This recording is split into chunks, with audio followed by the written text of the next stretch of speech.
E o tema da mensagem de hoje é uma história de milagres. Quem aqui quer viver uma história de milagres? Amém? E você vai viver. Só que olha só, muito mais do que isso, Deus quer fazer na nossa vida, tá bom? Então vamos entrar na mensagem aqui para a gente compreender. Apocalipse capítulo 3, versículo 20. Olha só o que diz o texto, meus amados.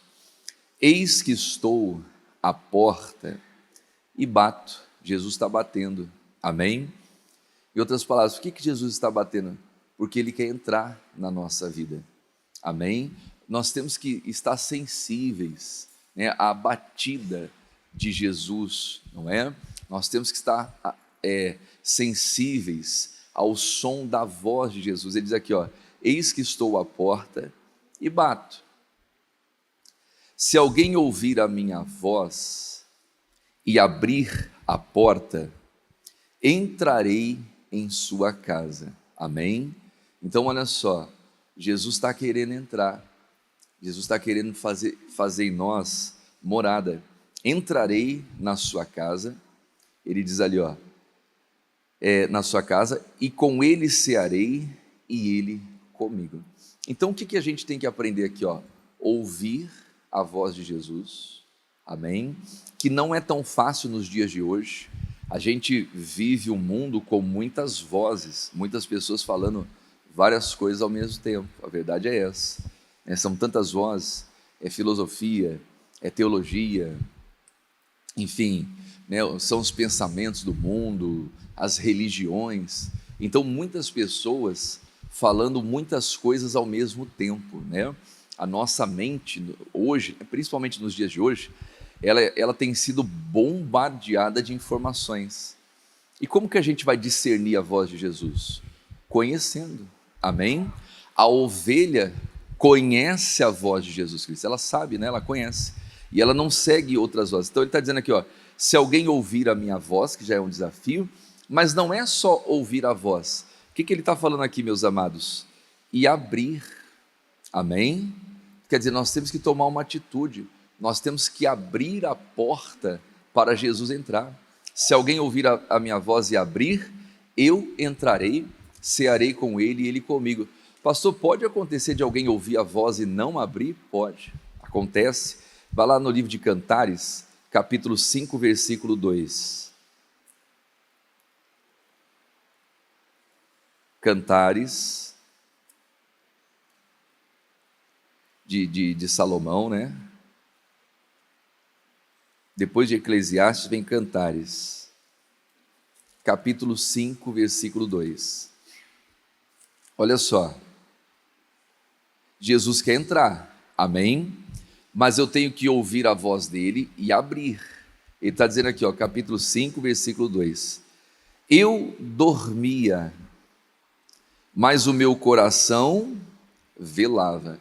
Então está falando de uma mulher que, né, ela estava dormindo, só que o coração dela estava acordado, não é? Sabe quando você está ali meio sonolento?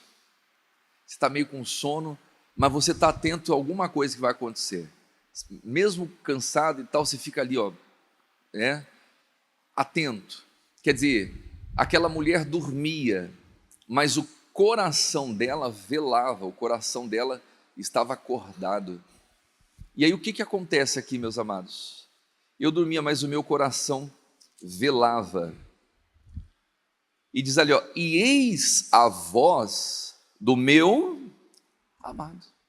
Quer dizer, mesmo dormindo, com o coração velando, ela conseguiu ouvir a voz do amado.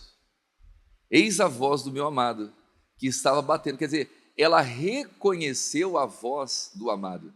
E, né, trazendo para a realidade de hoje, o que esse amado representa? Jesus, né? No livro de Cantares, ele é a rosa de Saron, o lírio dos vales, ele é o noivo. Então ela consegue identificar a voz de Jesus, ela consegue identificar a voz de Jesus, e diz ali, ó, eis o meu amado, eis a voz do meu amado que estava batendo, e diz aqui, ó, abre-me, irmã minha, amiga minha, pomba minha, imaculada, porque a minha cabeça está cheia de orvalho. Quer dizer, o amado, o noivo, que para nós representa Jesus Cristo, estava batendo, olha só, e estava para o lado de fora, estava dizendo: abre-me, irmã minha, amiga minha, estava batendo, né? A minha cabeça está cheia de orvalho, os meus cabelos das gotas da noite. E aí o que acontece? Ó, já despi as minhas vestes, ela do lado de dentro, né? Já despi as minhas vestes, como tornarei a vestir? Irmãos, nós não podemos nos demorar em abrir a porta. Jesus, ele dá uma lição para os discípulos, ele fala assim: vai de 2 em 2, de casa em casa, no lugar que receberem você, fica ali. Agora, se alguém não receber você, o que você faz? Sacode a poeira e vai para outro lugar. Então, com Deus é assim, ele está batendo, ele está clamando, está dizendo: abre, abre, abre. Só que aquela mulher pensou: poxa vida, eu já despi as minhas vestes, como tornarei a vestir? Como tornarei a vestir? Já lavei os meus pés, como tornarei a sujar? Então, olha só, às vezes nós vamos colocando muitas dificuldades e nós demoramos para tomar uma atitude. Nós não podemos demorar, irmãos. Às vezes a demora, ela pode custar a vida. Quem está entendendo isso? Irmão, eu falava para os pastores, para os obreiros ontem, principalmente para os pastores. Eu fiz reunião pastoral e eu estava dizendo a eles que nós que somos de Deus temos que ser vivos, amém? Repita comigo: Deus é Deus dos vivos. Irmãos, crente tem que ser vivo, cristão tem que ser vivo, tem que pegar coisa no ar, tem que se antecipar, amém? Porque às vezes a gente fica demorando para tomar uma decisão, isso pode custar a nossa salvação e pode custar a vida. Você quer ver uma coisa? Eu não ia dar esse versículo aqui, mas Êxodo capítulo 1, vamos lá, Êxodo capítulo 1,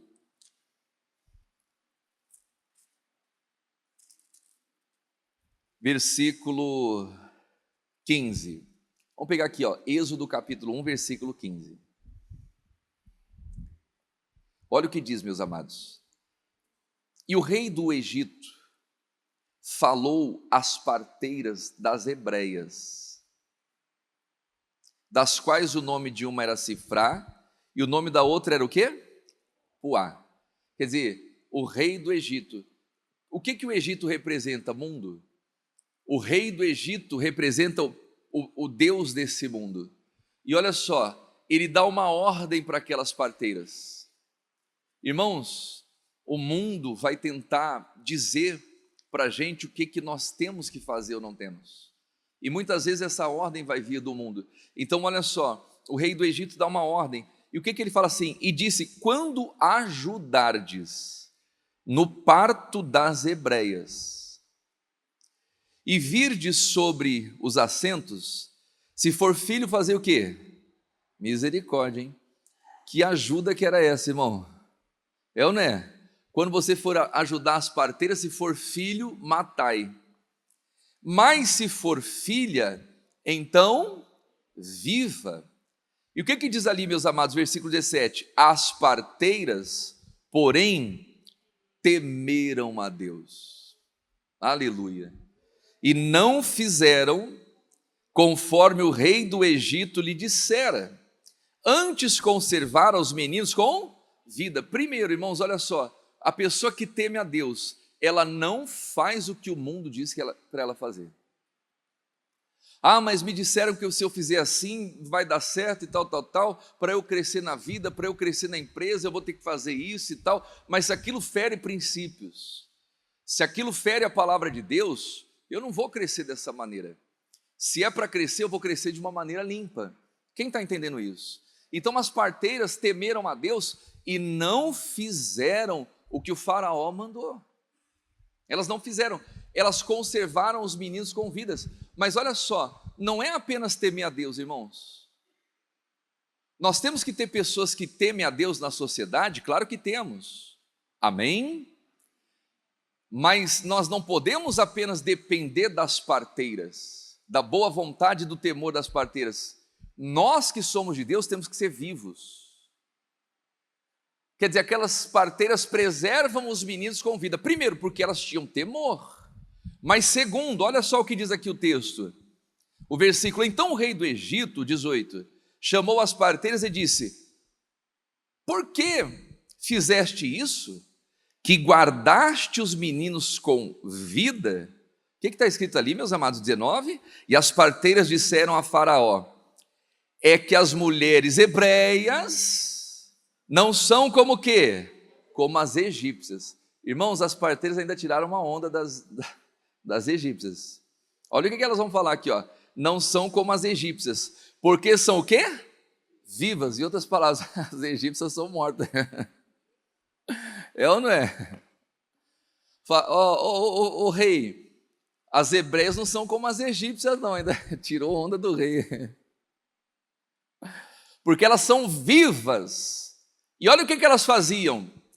E já têm dado à luz os filhos antes que a parteira venha o quê? Em outras palavras, elas estavam gerando vida antes da morte chegar. Porque aquelas parteiras receberam uma ordem para quê? Para matar. Quem está entendendo isso? Mas antes que as parteiras chegassem, as hebreias já tinham dado à luz. Então, às vezes, a demora pode custar vida, irmãos. A demora para tomar uma decisão, a demora para abrir a porta. Jesus está batendo na porta, Jesus quer entrar nos lares, Jesus quer entrar na nossa vida, Ele quer fazer morada. Mas Ele só vai fazer morada na vida de quem? De quem abre a porta para Ele. De quem está disposto a receber Jesus na sua casa. Voltando ali em Cantares, aquela mulher demorou para abrir a porta. Olha o que a Bíblia diz aqui, ó. Cantares, né? O que eu falei lá? Capítulo 5, né? O 2, vamos lá. Eclesiastes, Cantares. Capítulo 5, versículo 2. A mulher começa a falar, vamos pegar ali o versículo 3 agora. Já desfi as minhas vestes, quer dizer, começa a arrumar um monte de desculpa. Já desfi as minhas vestes, como tornarei a vestir? Já lavei os meus pés, como tornarei a sujar? Aí, olha só, irmãos, e Deus insiste. Só que Ele não vai ficar insistindo toda a vida.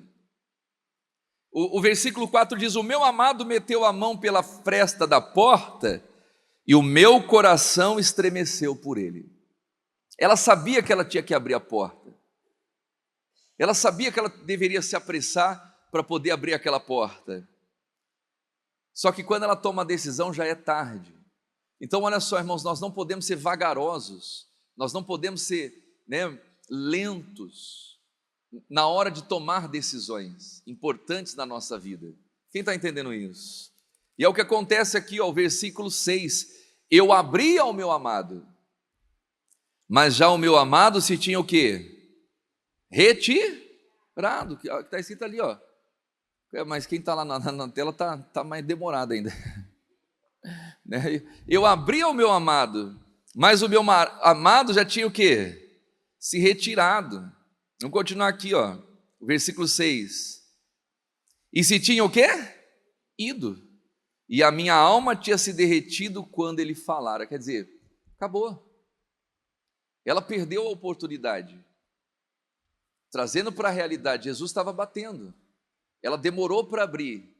Quando ela abriu, o amado já não estava mais lá. Irmãos, tem pessoas que vão tomar decisão tarde demais. Elas até tomam a decisão, mas quando elas decidem, já não tem mais o que fazer. Então nós não podemos ser vagarosos no cuidado. Quem está entendendo isso? Amém? Ele diz aqui, ó, o versículo: se tinha ido, e a minha alma se tinha derretido quando ele falara. Busquei-o e não o achei. Chamei-o e não me respondeu. Acharam-me os guardas que rondavam pela cidade. E o que os guardas fizeram? Espancaram-me, feriram-me, tiraram o meu manto, os guardas dos muros. Misericórdia. Esses guardas aqui não representam a proteção, não é? Porque ela foi atrás do amado, o amado já não estava mais lá, então os guardas fizeram o quê? Espancaram ela, violentaram ela. Esses guardas representam quem? O diabo. Jesus disse: quando o valente guarda, Jesus estava se referindo aos demônios, quando o valente guarda armado a sua casa, em segurança está tudo quanto tem. Mas sobrevindo outro que é mais valente, tira a sua armadura e reparte os seus despojos. Então olha só, o noivo não entrou, mas quem entrou? O diabo. Não existe, no mundo espiritual, meus amados, não existe casa vazia. Ou seremos morada de Deus, e glórias a Deus por isso, ou o inimigo vai encontrar espaço e vai fazer morada. Quem está entendendo isso? Não é? E é o que acontece com ela. Então a Bíblia está dizendo aqui, ó, eis que estou à porta e bato. Se alguém ouvir a minha voz e abrir, só que você tem que ser rápido. Amém? Porque se a gente demorar, o amado vai. E quem entra são os guardas. Misericórdia. Não é? Acharam-me os guardas que rondavam pela cidade, espancaram, que os guardas entraram, o inimigo entrou e feriu ela, machucou ela. Agora, olha só, vá lá no livro de Mateus, capítulo 8, versículo 5. Eu estou com essa palavra no meu coração, isso aqui está muito forte. Mateus 8, 5.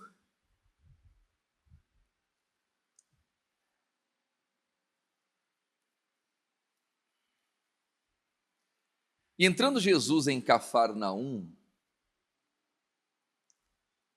chegou junto dele um centurião, rogando-lhe. Irmãos, esse centurião não tinha religião alguma, era um soldado romano, e era um homem que tinha muita fé. Jesus elogiou a fé desse homem, dizendo que nunca houve uma fé em Israel. Só que aqui tem alguns pontos que a gente precisa observar. Esse centurião chega junto de Jesus para pedir socorro, para pedir ajuda. E o versículo 6 diz assim, ó: e dizendo: Senhor, meu criado jaz aonde? Em casa. Olha só, ele tinha uma pessoa doente em casa. Era o criado dele, que trabalhava com ele, como se fosse empregado, não é? Que trabalhava com ele. E esse empregado estava em casa, dizendo: meu Senhor, meu criado jaz em casa. O que mais diz ali, ó? Paralítico e violentamente o quê? Atormentado. A gente tem que pedir a Deus uma visão aberta, irmãos. Nós que somos de Deus, temos que ter a mente aberta, a visão aberta. Por quê? Porque às vezes a gente foca em uma coisa, em um propósito, em um milagre, quando Deus quer fazer mais, quando Deus quer ir além. E se a gente não tiver uma visão aberta, nós vamos impedir Jesus de fazer a obra completa. Olha o que a Bíblia diz, deixa marcado aí, Isaías capítulo 54, Isaías 54, versículo 2. Eu quero ler com vocês a parte B.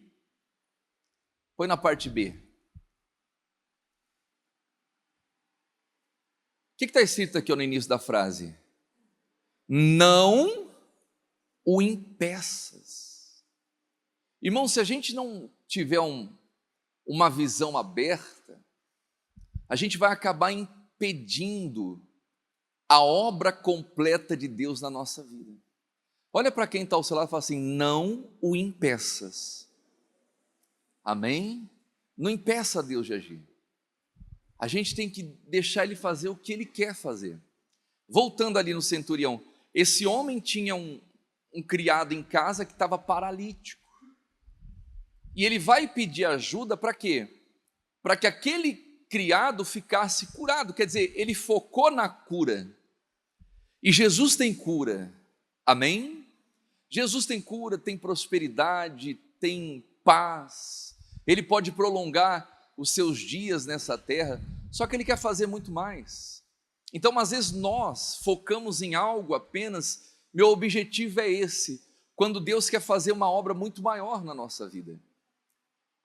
E se a gente não tiver uma visão mais ampla, pedir para Deus amplificar a nossa visão, fazer a gente ver o que o olho não vê, ouvir o que o ouvido não ouve, entender o que o coração não compreende, a gente vai ficar limitado a determinadas bênçãos e não iremos viver o melhor daquilo que Deus tem para nós.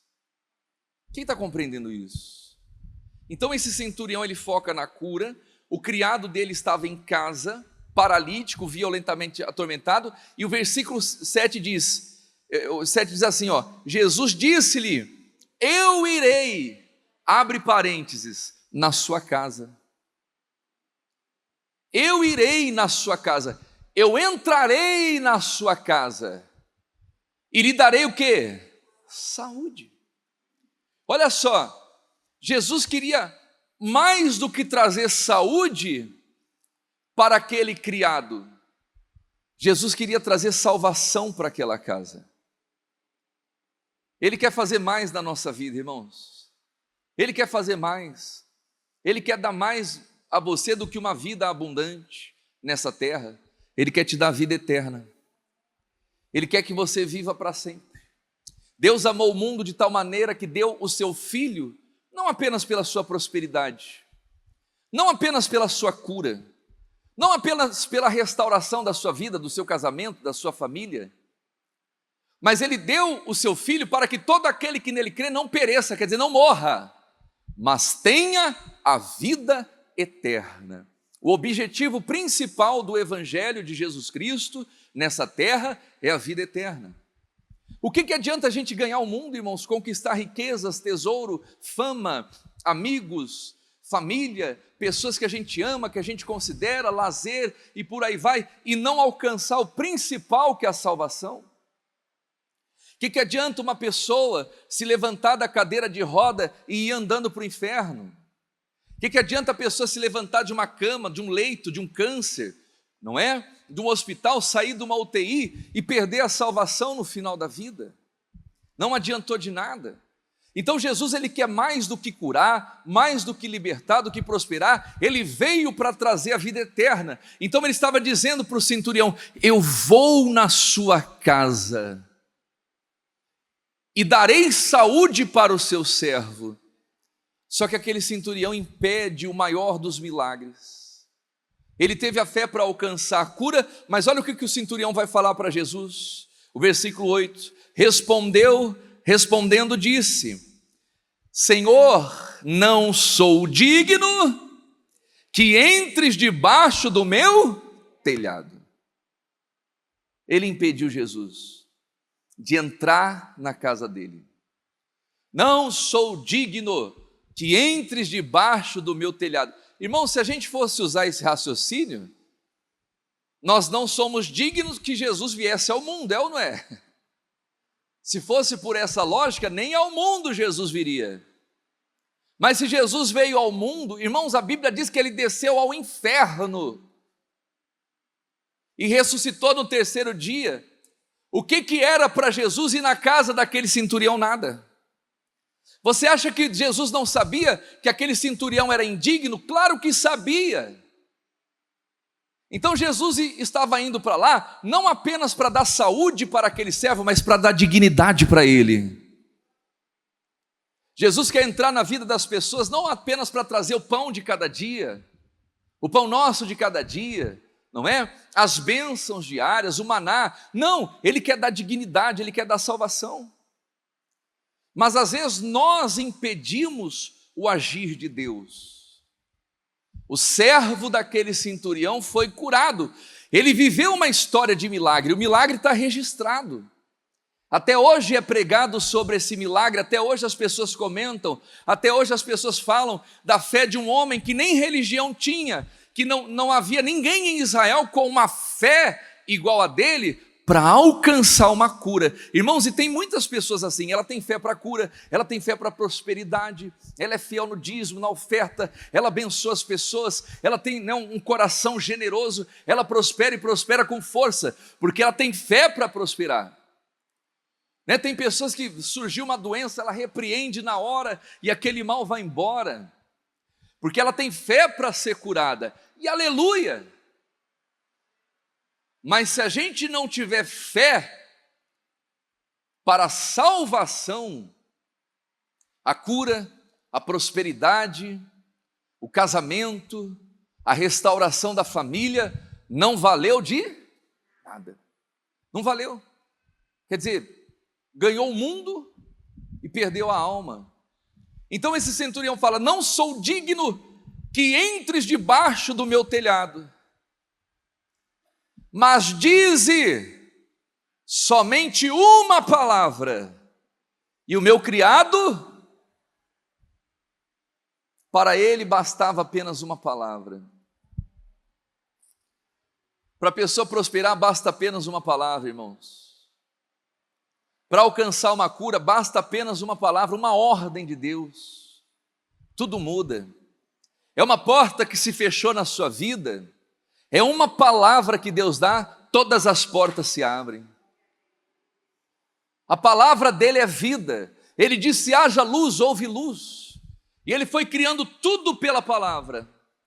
E aquele centurião entendia que para que o seu servo fosse criado, bastava apenas uma palavra. Mas para que a gente possa ser salvo, irmãos,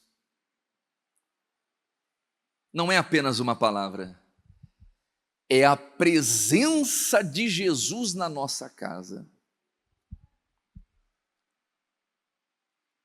Então tem muitas pessoas buscando apenas uma palavra, mas deixando Jesus para o lado de fora, não estão dispostas a receberem Jesus dentro das suas casas. Estão deixando Jesus para o lado de fora. A bênção elas aceitam, a cura elas aceitam, mas Jesus não vai lá em casa não. Eu não sou digno, mas Jesus sabe todas as coisas. Jesus não vai entrar na casa das pessoas para reparar na casa, não. Ele vai entrar para trazer salvação. Se houver arrependimento, haverá salvação. Quem está entendendo isso? E é o que acontece aqui, ó. O versículo 13. Então disse Jesus ao centurião: vai, como creste, seja feito. E naquela mesma hora o seu criado o quê? Sarou, ficou curado. Repita comigo: história de milagre. Olha só, essa foi uma história apenas de milagre, irmãos. Só que poderia ter sido uma história de salvação. Não está registrado salvação aqui. Depois que aquele servo foi curado, os dias se passaram, os anos. Eu não sei o que aconteceu com aquele servo. Será que o servo do centurião foi salvo? Será que o centurião foi salvo? A Bíblia não registra. Nós não vemos aqui uma história de salvação. Nós vemos aqui apenas uma história de milagres. Então tem muitas pessoas vivendo milagres nessa terra, mas estão com o pé no inferno. Porque ainda não receberam o quê? A salvação. Tem muitas pessoas que estão ganhando o mundo, mas a alma está perdida.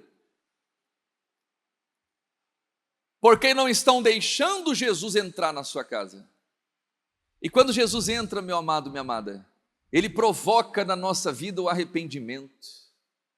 Quando você vê uma pessoa sendo abençoada e a pessoa vive no erro, no pecado, por quê? Porque Jesus ainda não entrou na vida dela. Talvez a palavra entrou. Como entrou na casa, a palavra entrou na casa do centurião, sim ou não? Mas Jesus não entrou.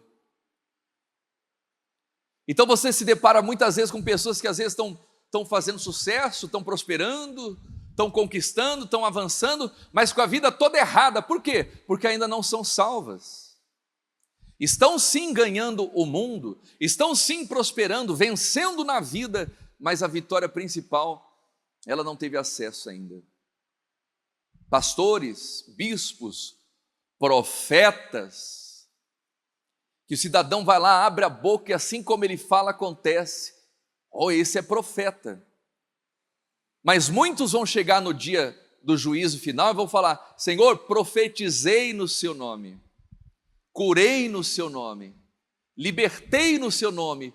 E Jesus simplesmente vai olhar e vai falar assim: eu não vos conheço. Não vos conheço. Então nós não podemos deixar a história de milagres ser maior do que a história de salvação. Que você viva uma vida de milagres nessa terra, mas que você viva uma vida de salvação. Amém? E quando chegar no último dia, você possa abrir os teus olhos e acordar na presença do Pai. Quem está entendendo isso? Amém? E a história de salvação, ela acontece quando? Quando Jesus entra na sua casa. Quando Jesus entra na sua vida. É o que diz aqui em Lucas capítulo 19. Olha que tremendo isso, irmãos. Lucas 19.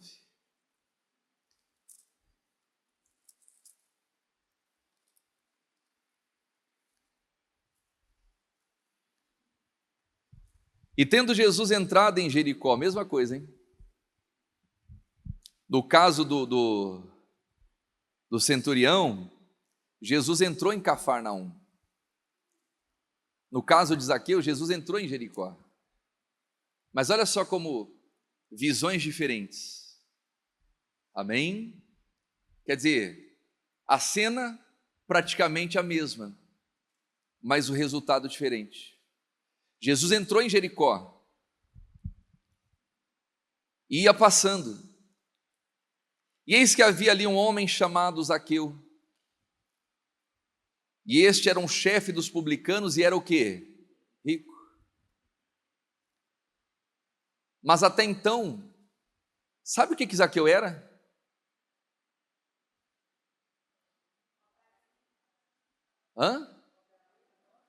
Zaqueu era rico, só que sem salvação. Então o que Zaqueu era?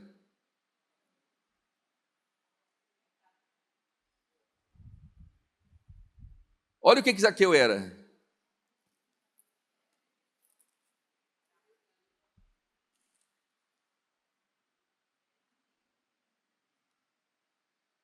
Apocalipse 3,17.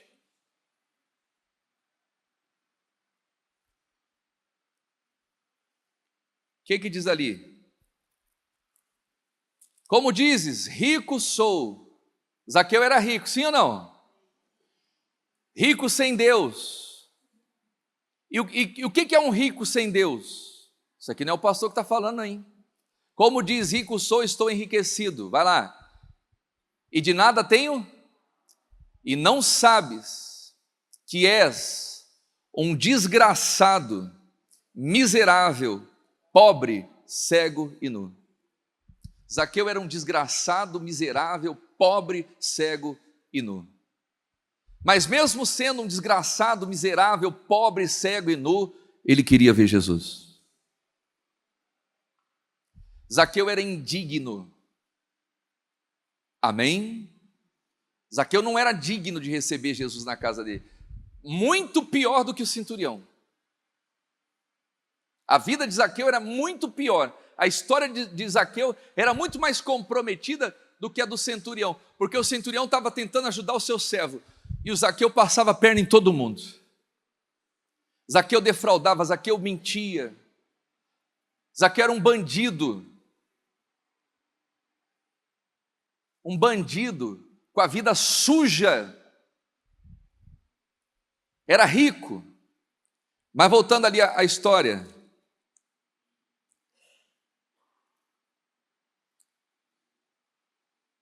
E eis que havia ali chamado um homem, Zaqueu, e este era chefe dos publicanos. Olha só, o centurião estava ajudando o seu servo e não recebeu Jesus na casa dele porque era indigno, se achava indigno. O Zaqueu estava explorando os seus servos. Que coisa, hein? Que contraste, irmãos. E procurava ver quem era Jesus. E não podia, por causa da multidão. Por causa da multidão. Pois era o quê? De pequena estatura. Irmãos, mas até mesmo o maior dos pecadores tem sim o desejo de encontrar Jesus. E Jesus está disposto a ir na casa de quem quer que seja, irmão. Quem está entendendo isso? Pode ser a pessoa que for. Jesus não tem esse negócio. É nós que ficamos ali. E correndo adiante, subiu a uma figueira brava para o ver, porque havia de passar ali. E quando Jesus chegou àquele lugar, olhando para cima, viu-o e disse: Zaqueu, desce depressa, porque hoje me convém pousar em tua casa. Aleluia. Ô Zaqueu, ô seu desgraçado, miserável, pobre, segue nu, desce, porque hoje eu vou dormir na sua casa. Quem está entendendo isso? Desgraçado não é palavrão, não. Desgraçado significa fora da graça. Alguém que não tem a graça de Deus. Desce daí, seu miserável. Jesus sabia quem era Zaqueu, diga a glória a Deus. Jesus já nos conhece, irmãos. Jesus sabe quem nós somos. Amém? Ele conhece o nosso coração. Ele já sabia quem era Zaqueu. Não só Jesus sabia, todo mundo sabia que era Zaqueu, irmãos. Tanto que a ida de Jesus na casa de Zaqueu vai causar um impacto. As pessoas ficaram escandalizadas com Jesus indo dormir na casa do Zaqueu. É o que diz ali, ó, porque hoje me convém pousar na sua casa. E apressando-se desceu e recebeu Jesus com júbilo, aleluia. Diferente do centurião, Senhor, não sou digno, Zaqueu não, Jesus, o Senhor vai dormir na minha casa, então vamos lá, Jesus, preparei com alegria. O Zaqueu achava que ia passar a perna em Jesus. Mas Jesus mudou a vida dele. Amém? Zaqueu recebe Jesus com alegria. Ah, hoje chegou a hora. Olha só, Jesus fala assim, Zaqueu, hoje convém pousar na sua casa. Porque talvez em outras épocas não era conveniente. Eu acredito que Zaqueu já tinha convidado Jesus muitas vezes para dormir na casa dele, mas Jesus nunca ia. Mas aquele era o momento de Zaqueu. Jesus entendeu que o coração de Zaqueu estava aberto e disposto para a mudança. Então Jesus entrou na vida dele. Amém? E se você deixar, ele vai entrar na sua vida. Não só na sua vida, na sua família, nos seus familiares.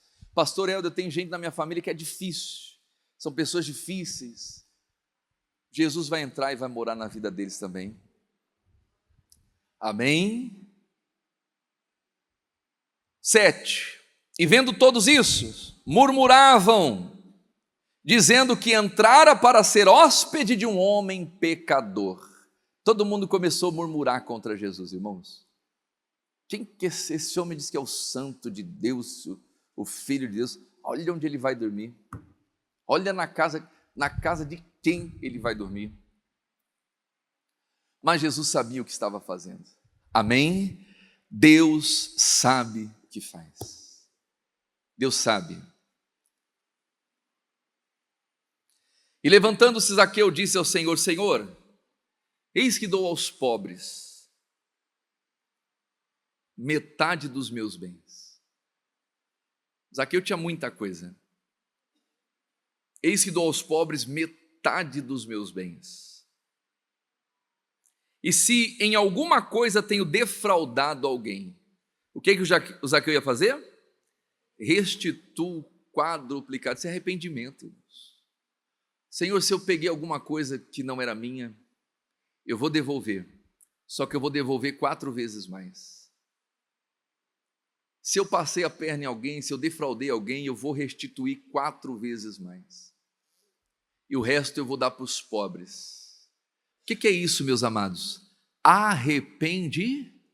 Quando Jesus entra na nossa casa, irmãos, quando Jesus entra na nossa vida, Ele vai provocar em nós um arrependimento. Era aquela pessoa que era violenta, agressiva. Oh meu Deus, como que eu estava fazendo isso? Ela muda na hora, amém? Se torna uma pessoa amorosa, pacífica. Quem está entendendo isso? Aquela pessoa que, né, era cheia de vícios, cheia de mentiras, cheia de coisa errada. Quando Jesus entra na casa dela, ela abre mão de tudo aquilo. Porque a presença de Jesus na vida dela é suficiente e supre todas as necessidades. Amém? Olha só, para o centurião, uma palavra era suficiente. Mas para quem quer a salvação, irmãos, a presença de Jesus é suficiente. Amém? A presença dele na nossa vida. E o que Jesus disse para o Zaqueu? O versículo 9: hoje veio a salvação a essa casa, pois também este é o quê? Filho de Abraão. Aleluia. Porque o Filho do Homem veio buscar e salvar o que se havia perdido. Ele não veio só para curar, irmãos. Ele veio para salvar. Ele veio para buscar e salvar o que se havia perdido. Zaqueu, o homem que era desgraçado, miserável, pobre, cego e nu, foi salvo junto com a sua família. O centurião que teve uma fé elogiada por Jesus, nunca vi em Israel uma fé tão grande. Seja feito conforme a sua fé, só cura. A Bíblia não fala de salvação. Não sei se o centurião foi salvo. E o que dá a entender é que o centurião vivia uma vida correta. Porque quando ele viu o seu criado passando dificuldade, necessidade, ele foi pedir ajuda para Jesus em favor do seu criado. Ele teve fé para alcançar a cura, só que a Bíblia não relata se houve salvação nessa história. Agora o Zaqueu sim. Zaqueu foi salvo. Quem entendeu essa palavra? Então olha só, meus amados, que a sua história seja muito mais do que uma história de milagres. Seja uma história de salvação e de milagre. Amém? Acima de tudo na sua vida, na nossa vida, a salvação. A salvação, irmãos. Foi para isso que Jesus veio. E o milagre é uma consequência da nossa caminhada de fé. Que você viva de fé em fé, de vitória em vitória, mas que Jesus esteja presente na sua casa e na sua vida. Amém? Vamos ficar em pé?